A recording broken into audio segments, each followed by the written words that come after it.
Oh, oh, oh! Hi, everyone. Welcome to Season 2 of the Res Dog Walkers podcast. I'm your host, Dallas Smith, and I'm excited to have you join me on this journey. This season, we're diving into the benefits of First Nations, resource developers, and governments working together here in British Columbia and across Canada. When First Nations communities are healthy and thriving with real opportunities to grow and succeed, everyone benefits. Welcome to my dear good friend, Robert Dennis. This is just awesome for me in so many levels. You and I have worked with each other for a number of years, and we're working together on a pretty big project right now. But on a personal note, I've always been lucky to have some good people who have more experience. I guess that's my nicer way of saying older than me, who have helped provide tutelage over the years. I got to spend a lot of time. My dad's been chief since 1982. And so I got to go to different meetings. I got to hang around with George Watts and Bill Wilson. And I think of some of the other great chiefs that I got to spend time with. And Bill Kramer, who became a very close, dear mentor of mine and close friend. It just sometimes the world works the way it needs to. When we lost Bill, you started playing a real more prominent role in my life. We talk a couple times a week and we try to stay on top of a lot of issues, but to have you here and to be able to share just the conversations that you and I get to have generally, to share them for our listening audiences is something that I'm finding pretty cool today. I always enjoy all my guests, but this is something that's really special to me. So I want to thank you for being here. Thank you. So for our listeners, I mean, most people know you. You've had a pretty accomplished career, and I shouldn't say it in that context because really you're just getting started on some things. But why don't you just give my listeners a brief introduction of when you first joined council and some of the roles that you played over the last little time? Thank you, Dallas. I always like to start when I reflect on things as a young teenager or maybe older teenager, my 17, 18 years old. I started to attend band meetings.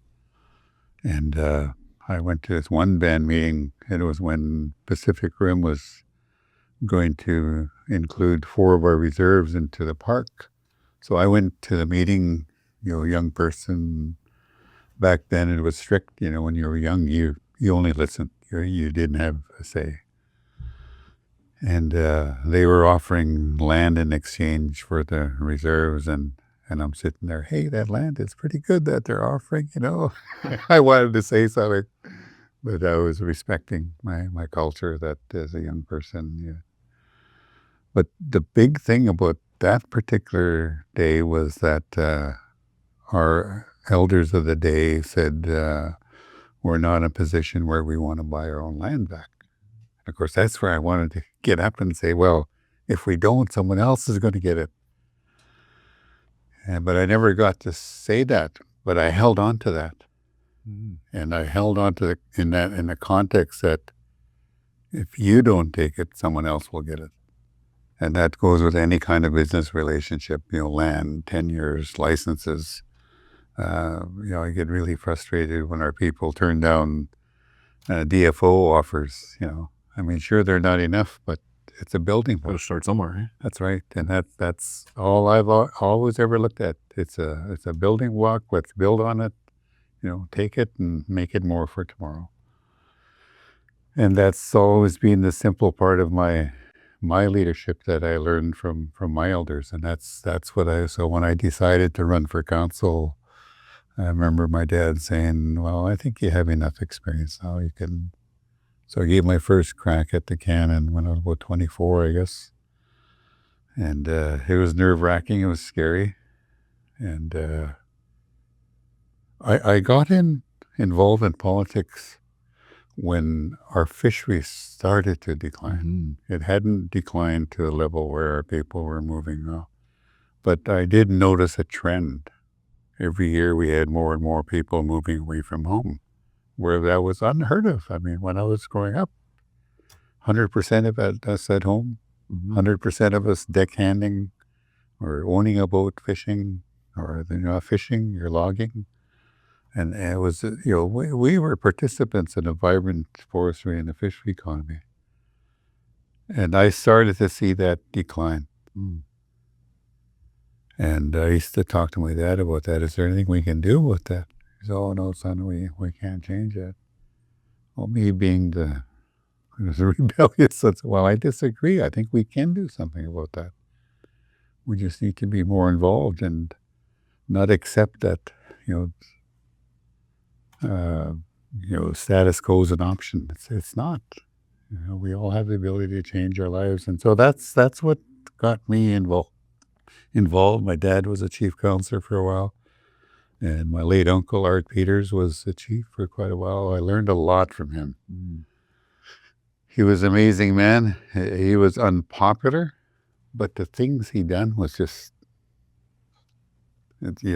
blew my mind. That he was a visionary. He was ahead of us all the time. So I always wanted to watch that man, what he was doing. And I remember that issue with the park. He said he didn't get up and protest and do anything, but he said, "I'm going to build a village there." Now they can't take that land away from me. So he talked about this dream. And I says, "Wow, what an incredible strategic move!" And so I learned from that everything can get done somehow. If you have a strategy of how you want to reach what you're after, you can do it. You can do it by fighting. You can do it by a strategic move of some kind, or you can just be actively involved in politics. And those people that you mentioned, I watched them. And you too, you were on my list because I say, hey, that guy's involved with the Liberals, and we need things done by the Liberals. And I always said to people, you don't have to be a Liberal. You don't have to be a Conservative. You don't have to be an NDPer. But there is one thing we all have to do, and that's to work with them if we want to, advance our issues. So, learning from you, Dallas, has been a really eye-opener for me because I've seen you in circles that I've never seen Indian people before. Would you ever see an Indian person in a Liberal gathering? No. Remember, we used to joke about that. Yeah. There's kind of you, me, a young John Jack. I don't think he was even shaving yet, maybe. Trevor Coots and Angela, your niece Angela Wesley. We were the first people sort of invited into some of those circles, and it was a different world. Yeah. And the different world at that time was the ability to find your pathway to do something.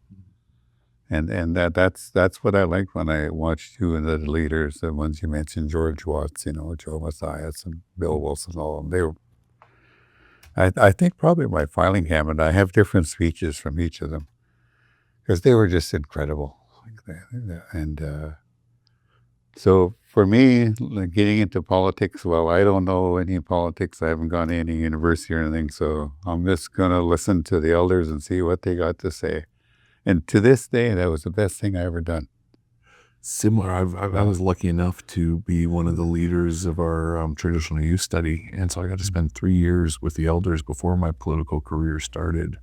And just the same thing, like shut up and listen, bring people their tea when they want tea. And, just be there, and to be able to soak that in was definitely foundational for me. So how long you joined council when you were 24? I ran for 6 2-year terms. Then finally in 1994, someone asked me if I would consider running for chief. It was never on my mind at all. I never even considered. I was quite content where I was. And then finally, my cousin came up. He said, "You know what? Time to give it a try." So I did, and I think it was in 95. So right around the start of the treaty process? Right around, yeah. And the treaty process was for Hawaiian, it was a community process. The community said, yes, you can join the NTC treaty table. And here's the mandate we want, what we want. And the message was always, look, we need jobs, we need to close the economic gap, we need land so that we can do more things, we need a forestry economy, we need to rebuild the fishery economy. Those were all like simple mandates that are our people, and that's what enabled me to keep moving. I don't think it was my popularity, it was I heard you. Here's the mandate. Get us a fishery economy. Get us something in forestry. Get us the treaty so that we can have a better life. Get us more programs and services so that we can provide good services for our people. So It was just sort of by attrition. I guess you start with small pieces and you one just by kept one. building on it. Yeah, Like that was yeah. one of the great things about the Hoyt and the Manu story is, so many of us are trying to make treaty in one big deal, and you Yeah. really can't do that, can you? Yeah. I used to have a pattern with my leadership. Every 3 months, I said, okay, what's the priority? What do I want to get done in this quarter? And I would focus on one thing. Because if I focus on one thing every quarter, I can get 4 things done a year. And the next year, The next year, 4 more things. So, 25 years later, there's a long list of accomplishments because, you're focusing on, you're focused on what you can get done, not what you want to get done, but what you can get done. I think that's a valuable point that Yeah. really needs to be Yeah. refocused a little bit, right? Mhm. Yeah. Well, if I wanted to do things because of what I wanted, I would still be back. Fishing. I wouldn't even be fishing. I'd still be back in that. This is my land, Oh, okay. Yeah. Yeah. right? Yeah. This is that thing. And meanwhile, everybody else is going ahead with an economic plan or getting more funding from Canada and all that. So that was the approach that I took, and I continue to take that approach. And that approach is, how do we get it done? What do we have to do to get this done? And my advice to a lot of people is just have a small list of priorities. If you're going to be there for 4 years, if you focus on 3 or 4 in a year, multiply that times 4. That's what you'll have. So 30 years later, that really paid off. Yep. Obviously, because Huayet is in a wonderful position, both, culturally, custom-wise, economically. You guys have built a really good path going forward. How's the transition away? You're no longer chief counselor, our good friend John is, and he's obviously got some big shoes to fill, but what does it feel like, sort of not stepping away, but just sort of stepping back a little bit? What's that like for you? It feels good, Yeah. because one thing we have to accept is that this world always creates new leaders, and when your time has come, step aside.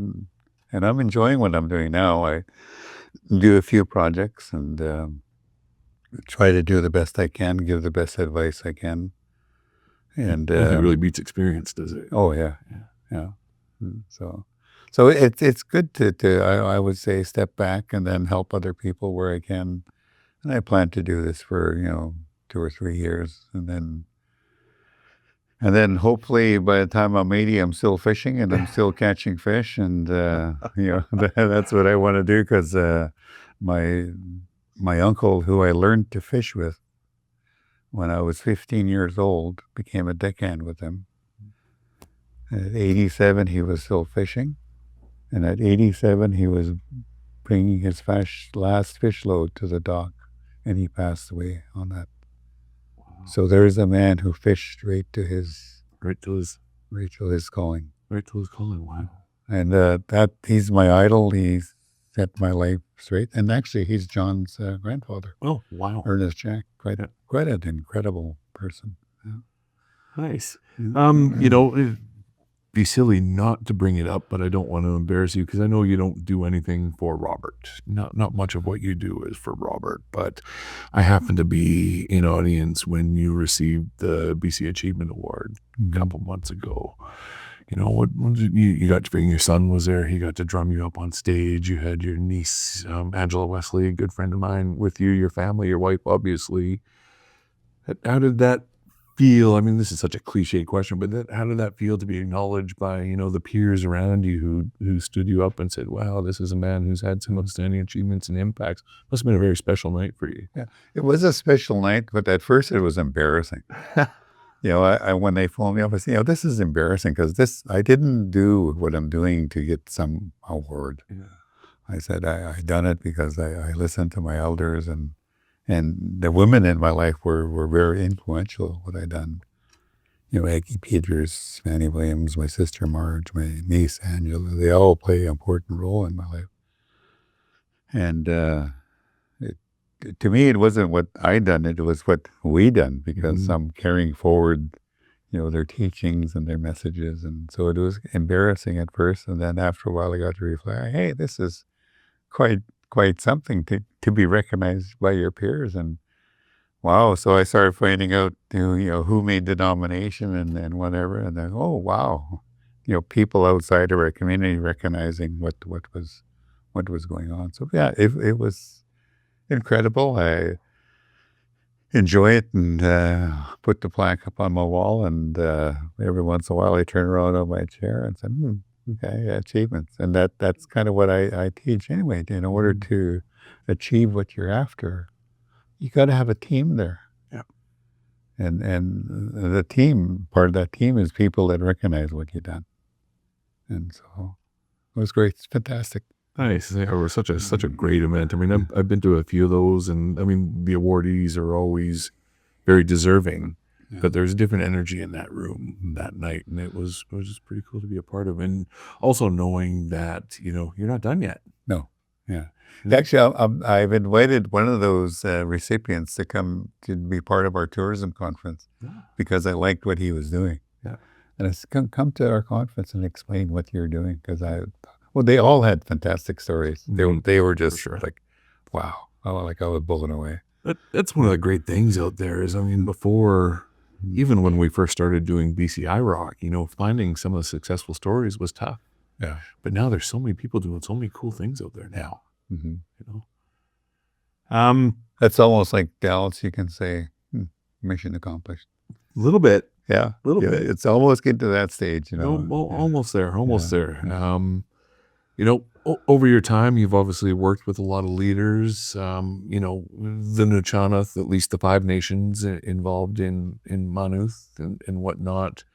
What's some things you've learned going through that process? I mean, each community has their own vision, which Huwet's done and the other nations have done, and then you need to kind of bring those together at the table. What's some of your reflections on over the years of bringing the Nuu-chah-nulth together and working together? You guys have had so many great, powerful leaders and continue to. Okay. But it's a lot of work keeping groups together. Yes, yeah.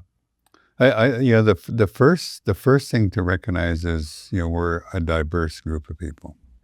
That's a good way to put it. I got to remember that word. Right. Diverse group of people. And we all have different goals, different objectives.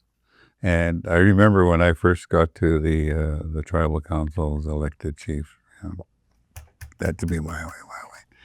And I quickly realized there's a lot of conflict with that style. So I backed off. And actually, I learned it from late George Watts. We had put a proposal on the table.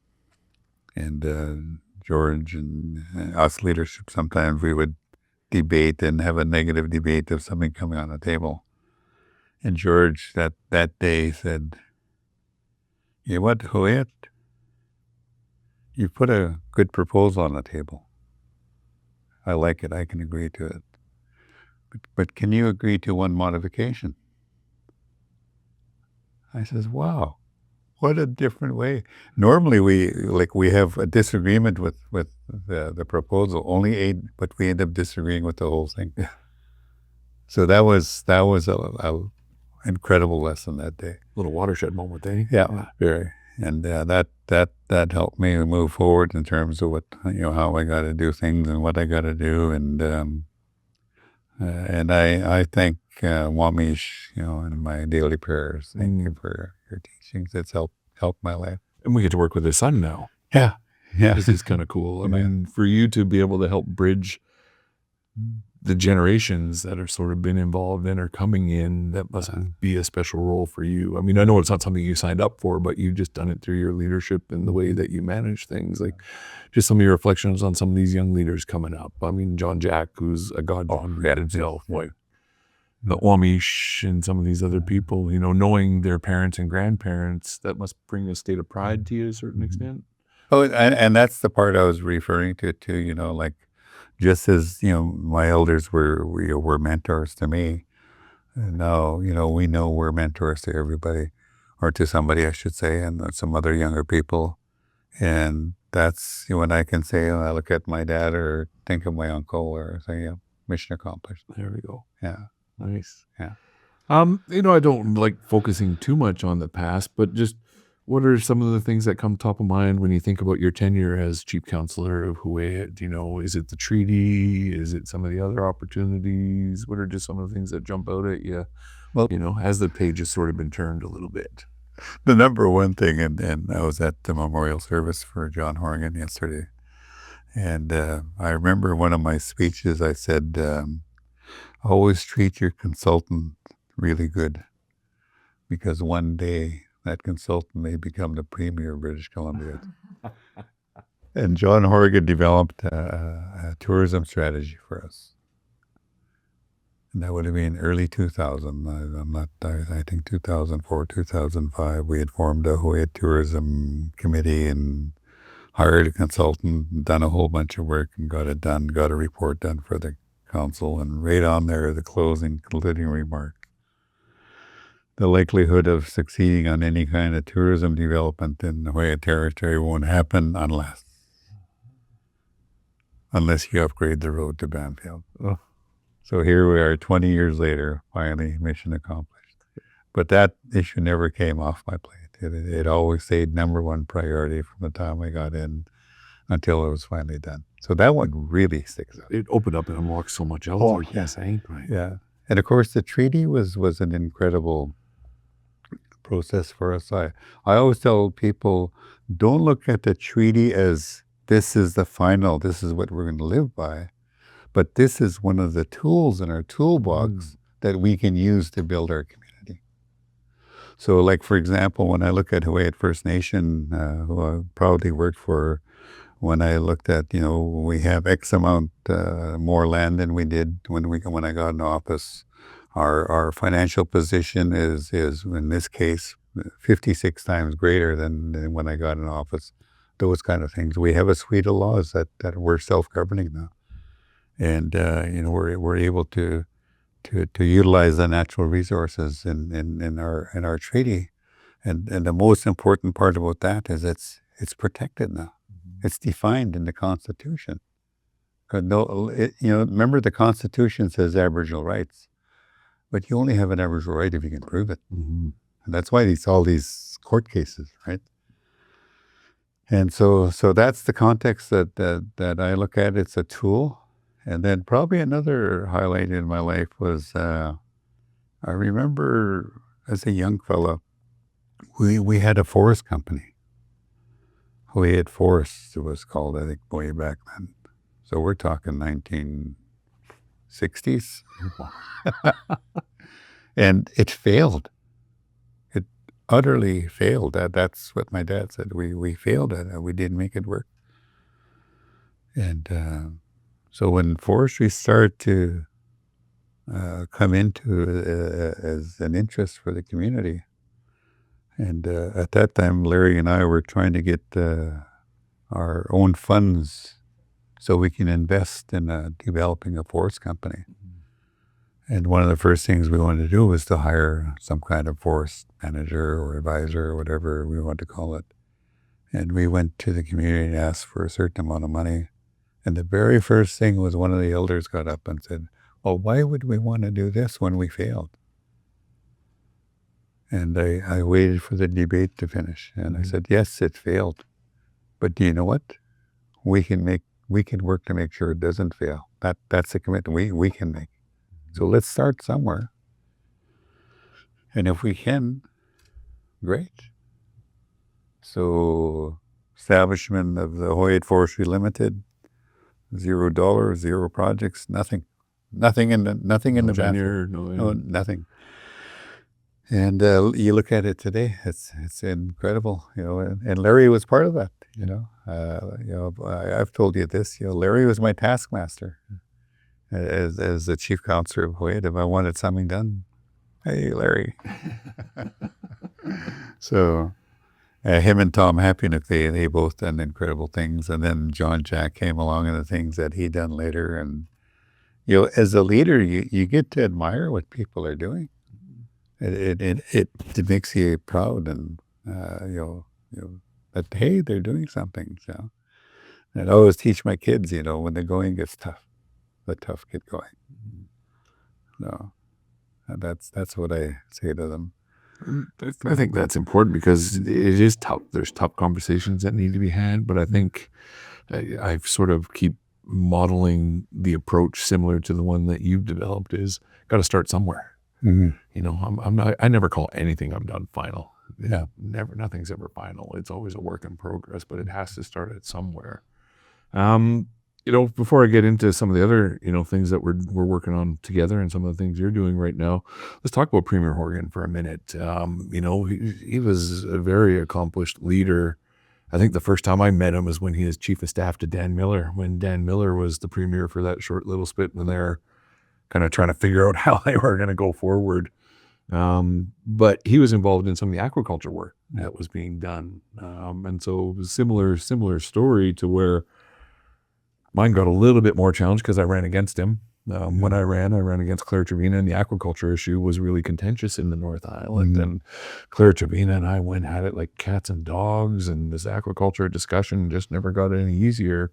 But John Horgan became the premier. John Horgan supported aquaculture. And so when Prime Minister Trudeau was really trying to kill us a couple of years ago, John Horgan was the first one who called us up and says, hey, what are you guys trying to do and how can we support you?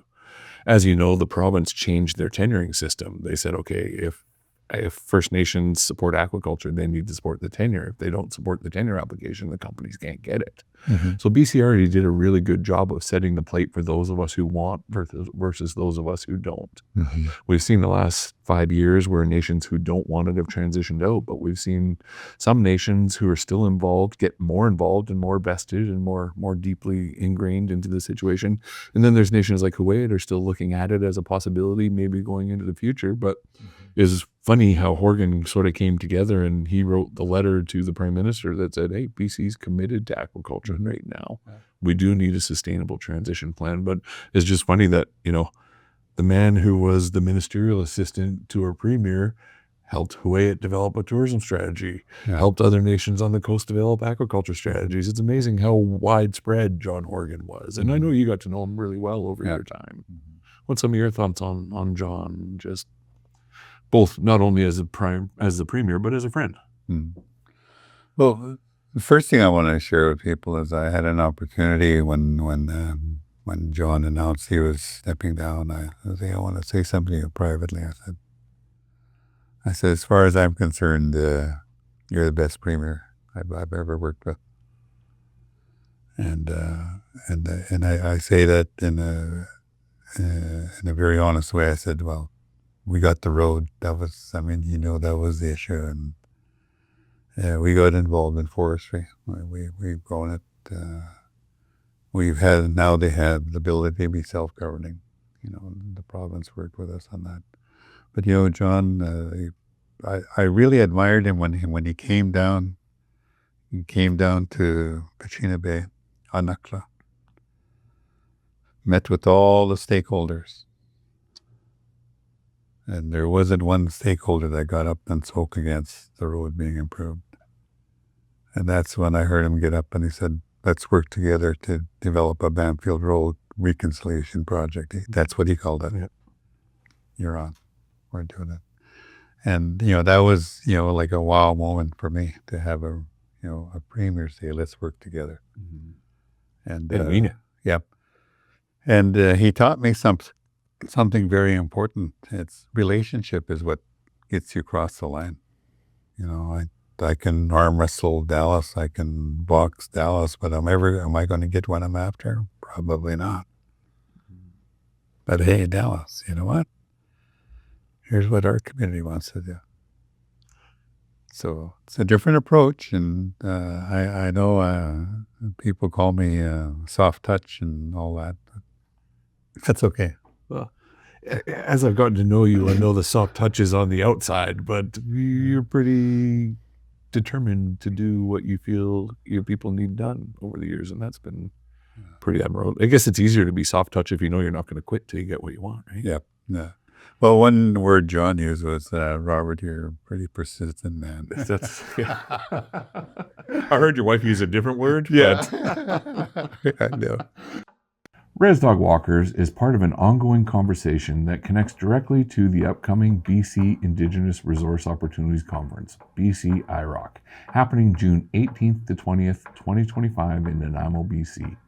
Since its inception, this conference has fostered countless successful partnerships that bring meaningful benefits to First Nations, resource developers, businesses, and all levels of government. BCI Rock continues to lay the groundwork for future collaborations and growth across the resource sector. Visit www.bcirock.ca to learn more about the conference, its sessions, and how you can participate. Look forward to seeing you there. Just one of the last things on Horgan was interesting because the election stopped. You know, the dust had settled, and I came up a few votes short, and I had to have my first meeting with him. And he sort of says, "Oh, can I talk to you for a minute?" I'm like, "Oh no, I'm gonna like screw up everything we're here for. We got a bunch of nations here trying to work together to try achieve something." And the premier's calling me for a sidebar before the discussion starts. And he said, "Hey, the election's over now. You're still a First Nations leader, and I look forward to working with you." And that was something that just made it a lot easier because it stung. I mean, losing and getting caught in the rhetoric at the NDP versus Liberal, I wasn't really invested on either side. I just wanted to make a difference for our communities. And the Liberals were in power, and Christy Clark and I became good friends. And she just sort of said, "Hey, you know, come fix it for me. If you think there's something broken, come fix it." And so getting that working relationship, but then they'd be able to do that with Horgan was really important, I think, in the big picture of things. We as First Nations people need to be involved in all the parties and all that sort of thing, but our relationship has to be with the Crown. It's not with the New Democratic Party. It's not with the BC Liberal Party or whatever the heck they're called now. But we have to have these Crown relationships, and I think you've really done a good job of, you know, showing how important it is to have that relationship with the Crown and whoever's sort of sitting in the seat at any, because you've worked with a few premiers over your time. You were chief counselor for 25 years. 25 years. So that's at least 4 elections, 5 elections. You know, you got to work with them all. Yeah, I think it's when Glenn Turk was on his way out at that time. Yeah. Yeah, it's interesting times, and it's interesting again. You know, the election got close. You know, for me, when the dust settles, the dust settles. We've still built action plans that are picking up, and we'll get into ISCOM a little bit in a few minutes here. But you know, this one got close because the rhetoric of the election was scary. You know, the uniting of the right.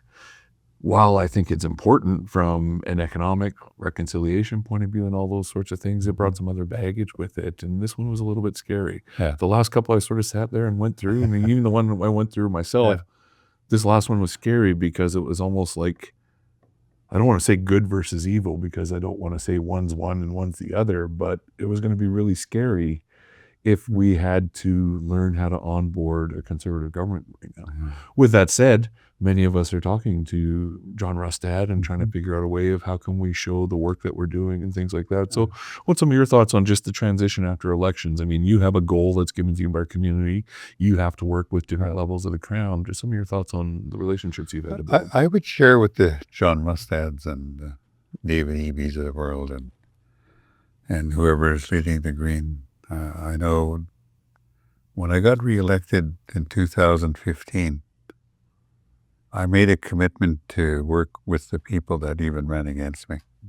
I wasn't going to shun them out, put them on different committees, use them as advisors. And what I learned was that we actually got more done. And because I could have taken the opposite and cleaned house and put all the people I wanted in. And I probably would have been fighting them to this day if I had followed that road. But anyway, that's what I would say. You know, like we're all here, put here by the people of British Columbia. I don't think getting voted or not getting voted means a lifetime of fighting each other.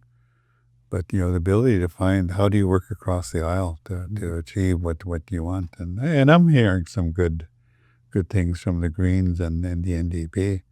And I'm going to be meeting with the MLA for the North Island, and when we get to the next topic, and we have to work together to find a way to get what we think we need to get done, And I've always tell, political people in Ottawa or Victoria, let's not sit here and say why we can't get it done, but let's have a dialogue about how we can get it done, even if it means looking at things a year or 2 or 3 years away. Because none of us come to this meeting expecting tomorrow you're going to do this for me. But yeah, And that always starts with one thing, right? There's Yeah. always one thing that brings people together that you start to work on. Then you realize you can do the other things. Yeah. And we'll get in again. Like I said, we'll start talking about the project we're working together on right now. But that's been an interesting lesson for me, is to learn, like, just because I don't agree with somebody, I shouldn't work with them. Yeah. And this salmon aquaculture file, while it's been hell and it's been hard on my family and it's been, hard on the communities, it's really taught me a lot about just what the art of the possible is. Mhm. There's always going to be challenging decisions made in British Columbia, in Canada, in our territories, but someone has to be able to hear it all out. There's no one set solution to everything. There always is something else that needs to be contributed, and learning how to listen a little bit more again is a tool I'm working on, because you need to listen to what everybody has to say Yeah. and understand that to a certain extent. I think moving forward, there's a lot of great opportunities that certain things have enabled. I think of some of the forest policy that we've been able to move around. I think of the good intentions of the government of British Columbia. We think of the intentions paper that John Horgan released, the 22 intentions that we're going to help revitalize First Nations economy with the forest industry. It's really nice to sit here with you, and I've been sort of doing a tour of Hawaiian leaders on my podcast. Last well, I had John Jack on, we had Larry Johnson on, I'm trying to get Angela on. But between Hawaiian and Namako's Council, we're the biggest tenure holders on Vancouver Island right now. Yeah. And 15 years ago, people would have told us we're crazy on some kind of other substance if we thought that's how the world was. What's it like to see that transition from something that we just always want to try? Like you said, you guys failed the first time. We failed the first time we tried to get into forestry. Like, just seeing things come around now, how does that make you feel? It certainly makes me feel good.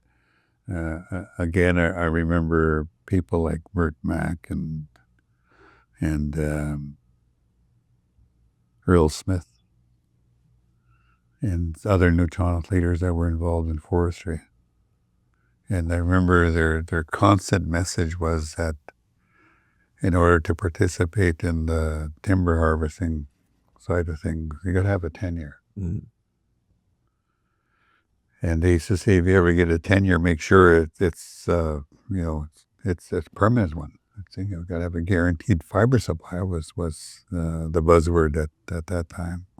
And I'm going, I wonder what they mean by that.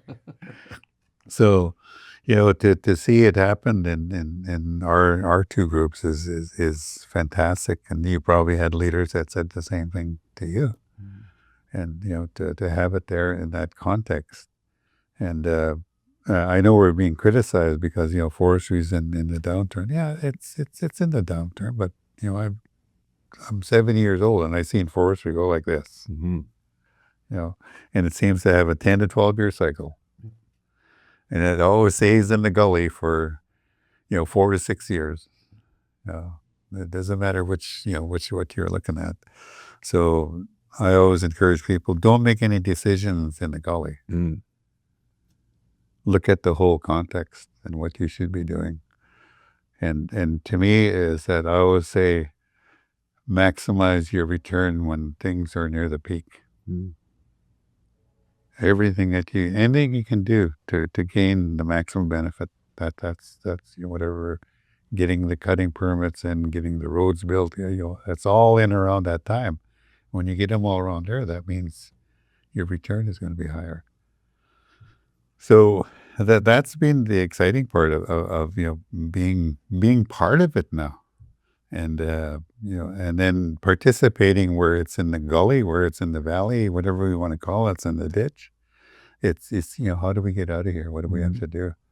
That's when I like, because it's the challenges. Because when people say, "Oh, Well, it's going good. It's easy, right? Yeah, right. Yeah, yeah. I mean, it's easy to be up here and say, "Oh, yeah, I was part of that," But I love being this down here. when they tell you that you can't do it, you can't fail. Work your way back up the hill. Yeah. Yeah. Yeah. So, Well, it's and you know, having a long-term tenure, an actual renewable tenure is so key to that, because you can get through it and know you're still there at the end. You know, I think the forest and range agreements, how they started, need to start somewhere. Yeah. I think you might have even been in the room in 2003 when Mike Young first started introducing the Forest and Range Practices Act and those sorts of things. And we all sort of shit on it, or we all sort of said, you know, it's not good enough, but it was a starting point. Yeah. You know, we turned that $50 per head, $50 for 50 cubic meters per head for each of the communities. And we've actually learned how to flip those over to a point where we were ready to manage a tenure. If you gave me that tenure in 2005, I probably would have had to sell it because I would have ran it into the ground. But because we failed so much on the little ones, it helped us understand what to do when we actually got into, I'm going to use one of your terms, the driver's seat, driving the bus. You know, now that we're driving the bus, it's definitely a lot easier. Yeah. Oh yeah, for sure. You know, like I, learned a lot in this whole forestry process. You know, watching nations succeed and watching nations that don't do as well. But you know, we all have to, find that, so we can get that phrase, beat it, when the going gets tough, get going. And that's us as First Nation people. The going is tough. It's rough.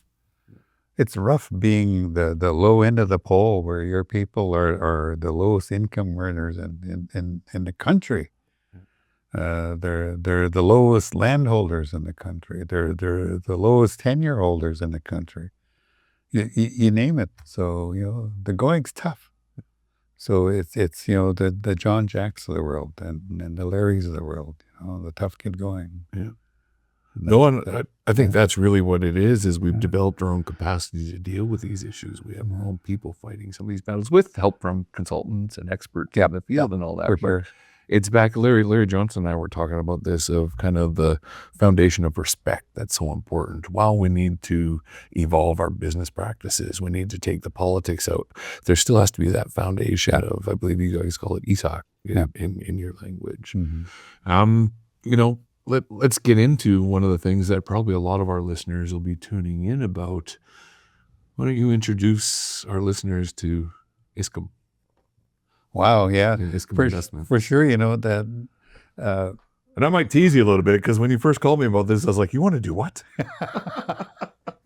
It actually it started during the COVID, because learning to be a businessman, I started watching the stock market and the commodity prices, and I'm sitting there and holy crap, lumber's at $1,500.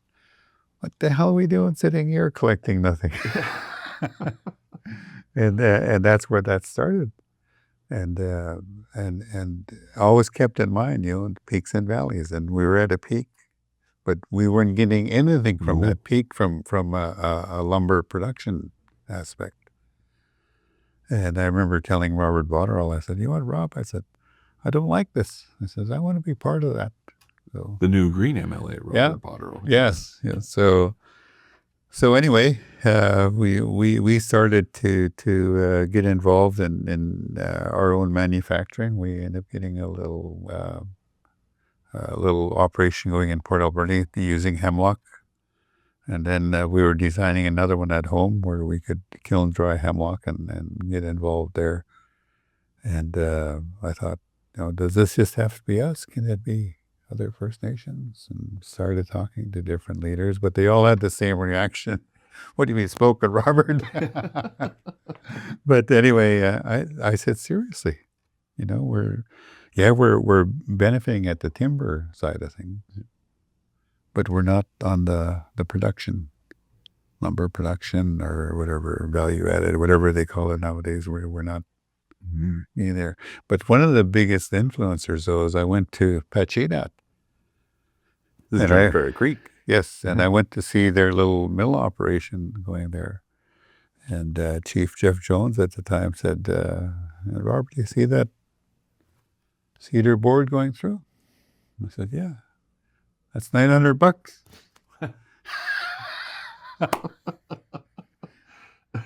"Are you serious?" He said, "Yeah, that board is $900. Here we are. We're satisfied with making, $15, $20, $30 a cubic meter on timber harvesting. Yeah.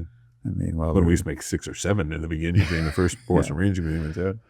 so that's what got me interested in the concept of building something that we can work together, not only to be involved in timber harvesting, but in the manufacturing side of things, and that's what it was. Let's take hold of our future by being involved both in timber harvesting and manufacturing, and let's do that. And like I said, when I phoned you up, I remember the hesitancy, but ISCM is bringing all these nations together, and it's when you bring them together, it's amazing how aligned we are. Like everyone that I talk, every leader talks about, the protection or the management of old growth. They don't talk about halting the harvesting of old growth. They talk about the management. Big difference. Big difference. Huge difference. They talk about retaining the integrity of the environment. They talk about what fishery values means to each of the First Nations. They talk about our ability to exceed provincial standards. I love hearing all this because, hey, we're better managers. Yeah. That's what hits my mind right away. We're better managers. Let's do it. We can do it. That's almost accepted now, right? Yeah. So it's together, where we let's look at the stewardship of the nation. Let's look at the sustainability of the forest that's there, and let's all come up with a management approach that we can all agree with. And don't forget, we live in an environment where people outside of our community tells us what we should do. I remember picking up an old document. John Moses is telling the fisheries people, you should get the forest company to stop logging up the hill there because they're damaging the fish. He wasn't listened to. But now that's the most accepted thing, that logging was a big detriment to salmon. And then to hear it again years later in a video, you watch the video called Heart of the People, made by the White First Nation. Lizzie Happynuck's in there. Yeah, we told them not to log the hillsides. So, and to me, these people were way ahead of their time. Halt your logging activity on hillsides was talked about our people in the 30s and the 1930s, 1940s. And here this modern society started talking about in the 90s when started having the protests. So they were way behind. That's kind of what I looked at. So ISCM in that context is, let's bring people together so we can manage a forest the way that we want, the way that fits our cultural values, our cultural principles. And let's strive to be an economic force in Canada again.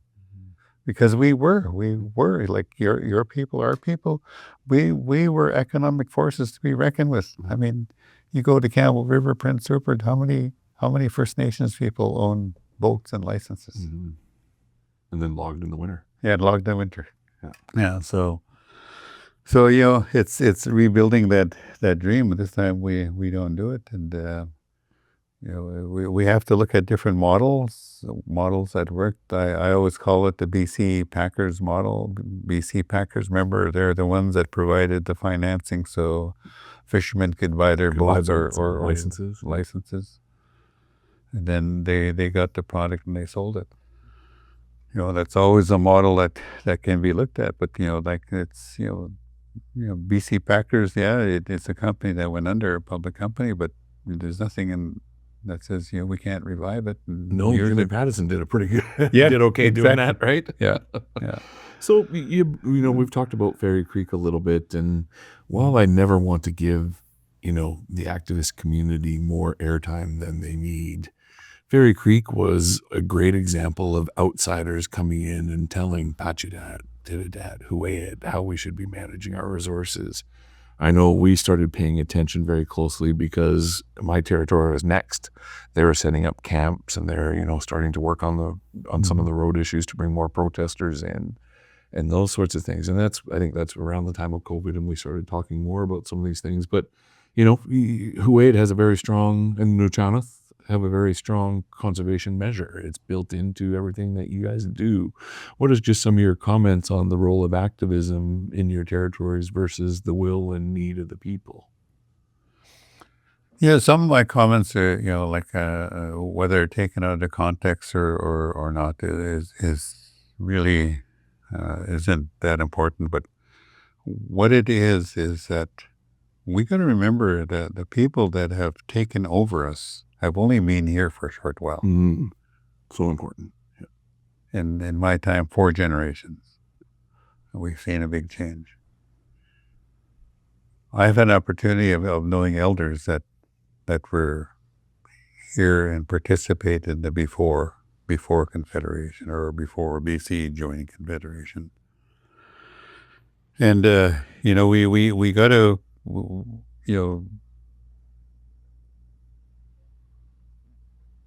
accept that society that, hey, perhaps they've been here for 6,000 to 10,000 years. Maybe they can do better than us. And look at what they're doing. And I get really frustrated with people that are outside of my community. I call them colonists because they're trying to make me like them. Yeah. But they're not willing to become like me. No. And that's where I start to have in other words, integration is only one way. Yeah. They want me to assimilate with them. There's a difference between integration and assimilation. So I see it totally different. But I'm starting to see more now that people want to integrate with us and say what we are. We are one. We're all here. We're all going to stay here in British Columbia. Nobody's going anywhere. Yeah. So we got to find a way. And so I like to say to activists, you got good values and they're probably aligned with my values, but we disagree how it should be done. And I ask them to respect our way of the way we want to do things. More to the manage old growth exactly. issues. This is our land. All of us have grown. We're in our backyard. Our children are going to be in our backyard, and we want to see things the way we want to see them, and how it should be managed. And hopefully one day those activists will come to the room and say, you know what, Dallas, Robert, we're hearing you. And, we do have some values and principles that are aligned. And maybe we need to come to an agreement about how we want to achieve that. And telling me what to do is not going to be the way. I mean, that was the colonial view. They done everything to, And so activists, in a friendly way, mind your own business. This is our land. This is our, like you and I, Dallas. We drive down the roads in our community, or we go up and down our waterlands in our community, and we see how it's being managed. And I got no complaints. As a matter of fact, I gave a compliment to Western Forest Products. I really like your forest management.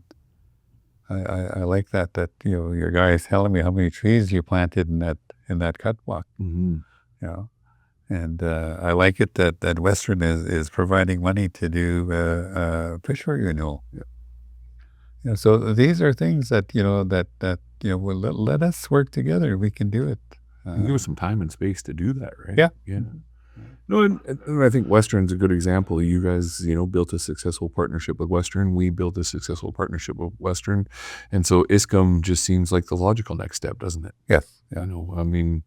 Like I said, I sort of tease you, like, you want to do what? Are you kidding? None of us can even agree on what the weather is, let alone should we be investing in multi-million-dollar industries and opportunities. But to see the leadership that you provided to help just open the door, you never dragged anyone in. You just opened the door and told people what we were doing. And it started with, I think, 14 of us. Then there was 17, and now there's 22. 22, yeah. 22. 22 nations right now who have all sort of sat down, and the last meeting was really a watershed moment for me because the previous week I was in such a huge disagreement with a number of the chiefs who were part of ISCOM on another issue, but we didn't carry it into that room. We're learning how to disassociate, like you said, the areas that we don't agree on. Going to be a work in progress, but let's focus on the areas we agree on. And I think ISCOM has been a wonderful platform for bringing a number of us back together as we used to be, to share some of those values. What do you see with ISCOM going forward? I mean, we've got the 22 nations in a room. We've gotten some seed money. We're moving around. I keep getting asked, is it just about forestry? Is there other opportunities that are there? Just some of your thoughts on that. There's going to be other opportunities because, the very fact that we come together and we say Hishuk Maksawak, or whatever we say in your language, that everything is one, it's not going to be just forestry then. In some of the neutral nations, it's forestry, it's fisheries, it's tourism. You're bringing all this into one. So, the ability to grow it that way. And when you look at ISCOM, is just going to be modeling what First Nations do already anyway. It's not just forestry. They're a diverse community. And It's all connected, right? Right. So they all need to do something different to keep that connection strong. And I know we're in a transition as a nation, Huyat First Nation, because I know John and I are doing a framework for Huyat and what we're going to be doing moving forward. I like what they're bringing forward, meeting the community, and we all get a chance to say what we think it should be. So with that, anyway, too, and you're looking at ISCOM, being able to we are one, Tsawakan. We are one. That's what. And then you guys have a phrase for that too, and we should all learn each other's phrases because I think it's important. We are one, and as one we should work together, and as one we should work for the benefit of our people. And I remember a hereditary chief, Adam Shewish from Tishat. There would be a potlatch. Guess who was serving coffee? Chief Adam Shewish. Yeah. He didn't look at himself as something up here. He says, I'm here. Nas. He says, I got to help look after my people. So that was one of his ways. He would get up, you would see him serving coffee and getting things for people that came to his due. That came to his community. Yeah.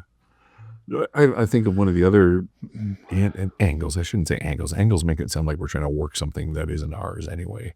But I think one of the other opportunities that ISCOM brings is the chance to help government figure out forest policy with First Nations. I think of some of the shortcomings we have around export. I think of some of the fee and lieu stuff that we're dealing with on our own individual tenures now that we're actively engaged in the industry.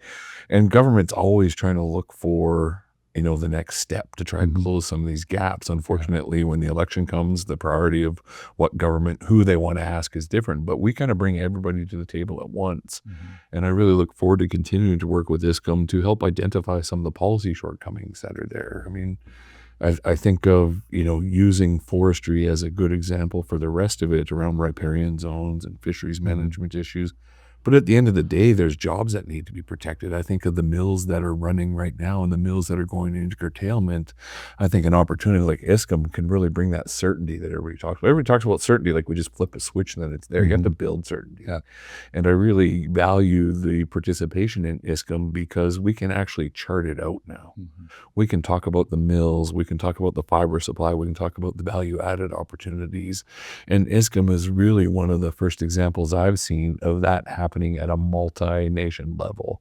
It's not just the Nuchanoth, it's not just the Quaguth, it's not just the Salish.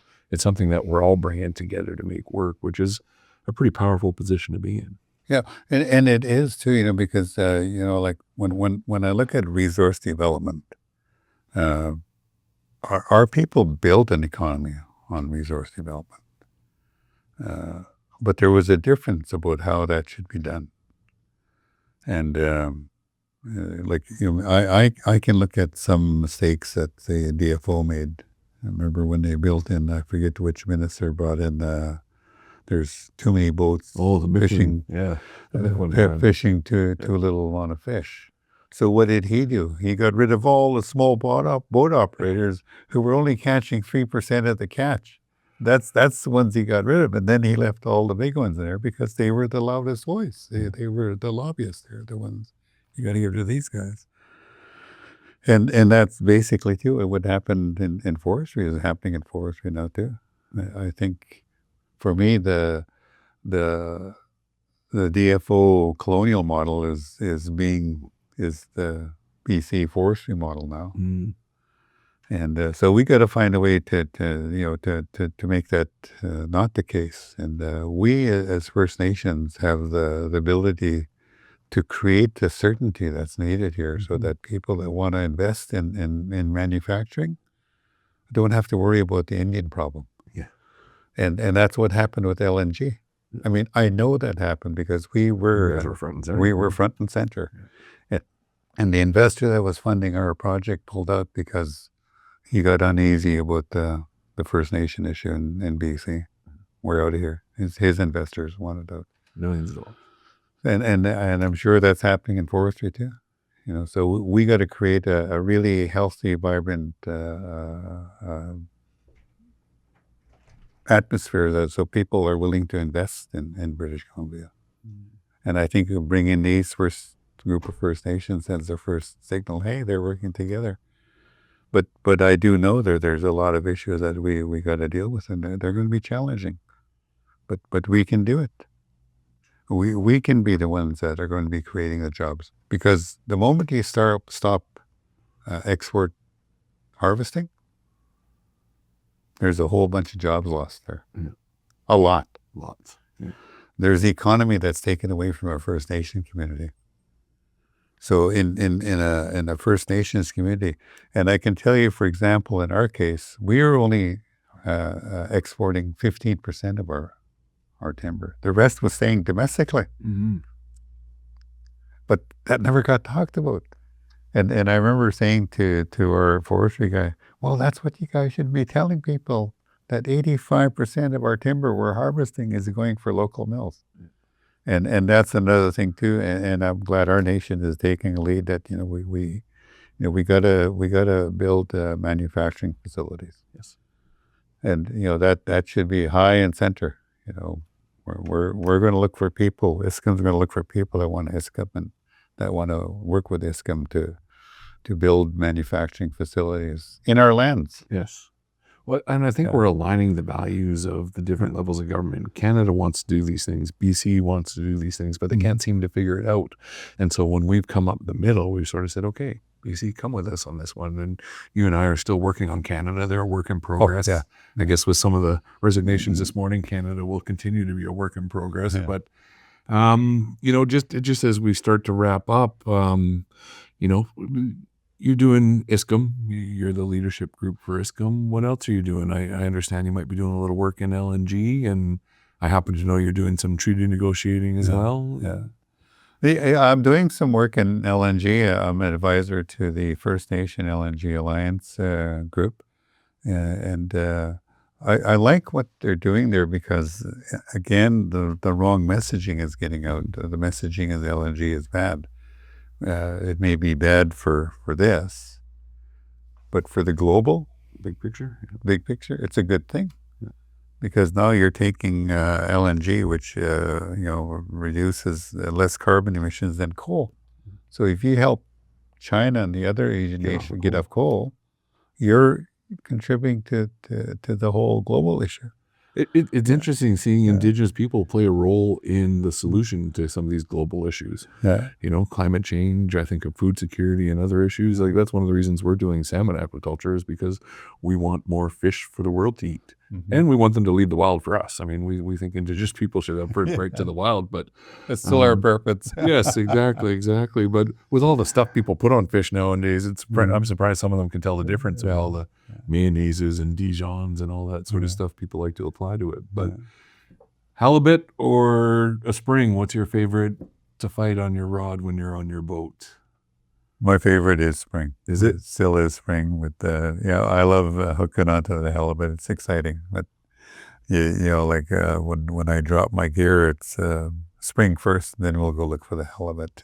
Nice. Yeah. Well, I know you and I are going to stay connected because we're working on a lot of good things with a lot of good people. But I just want to thank you for joining me today and just sharing some of that insight over this amazing career that's really just a tip of the iceberg for what's still in front of Robert Dennis and the people who've been able to kind of work with you. I think of just even some of the non-native people that you've been able to have an influence on. You know, we're so lucky to have Shannon Jansen working with us on ISCM, who was part of the other side. I teased you like, oh, you went to the other side. Just, keep on keeping on, my friend, and the tough will get going, and I look forward to seeing you soon. I always remember the other side was, remember I said, no, I got the other side to join me.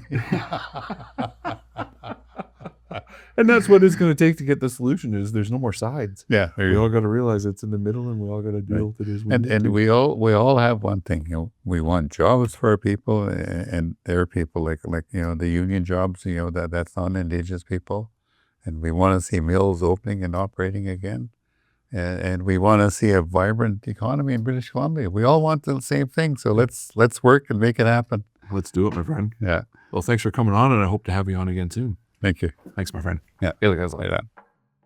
Thank you so much to my dear friend Robert Dennis for joining us today, and thank you to all of our listeners for tuning in. A big thanks to our sponsors and partners for supporting the BC Indigenous Resource Opportunities Conference. Your contributions make this important event possible. Thank you again for listening, and stay tuned for another episode of the Res Dog Walkers podcast, coming your way soon.